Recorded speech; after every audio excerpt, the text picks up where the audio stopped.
To show you what's in this kit here, how this works. So what's in the kit here is let's take a look here. So we have some instructions. You can scan the QR code to, and it gives you a good instructions how to use it. Really simple. Take a look at that. And so this one here in here is, so each layer has a kit. So here's one kit here, and in the bottom of the case, just so you know, is the other kit in bottom. And let's just get this ready to clean. If you guys find the video informative, please don't forget to like, share, and subscribe. It does help me quite a bit. Actually, I'll use this one more time. We use this again.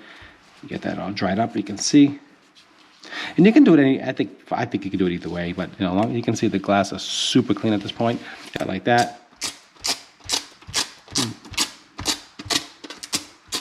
Get any sticky, just in case there's any residue of some.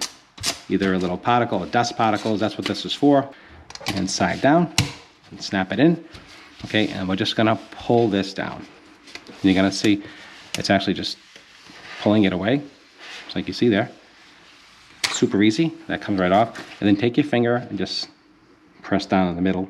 This looked intimidating, but honestly, it was super easy to do. Responsive perfectly. That is super nice. I actually love this product. It works great. So don't forget to like, share, and subscribe. If I brought you some value, let me know. I'll leave some links down below for these products. They work perfectly. I absolutely like the installation. Was easier than I thought it was. I was very impressed with this. I absolutely love it. I'll leave some videos and other products as well. And also check out their cases. Their cases are awesome. I love the quality of their cases. Appreciate your time as always, and I'll see you at the next one.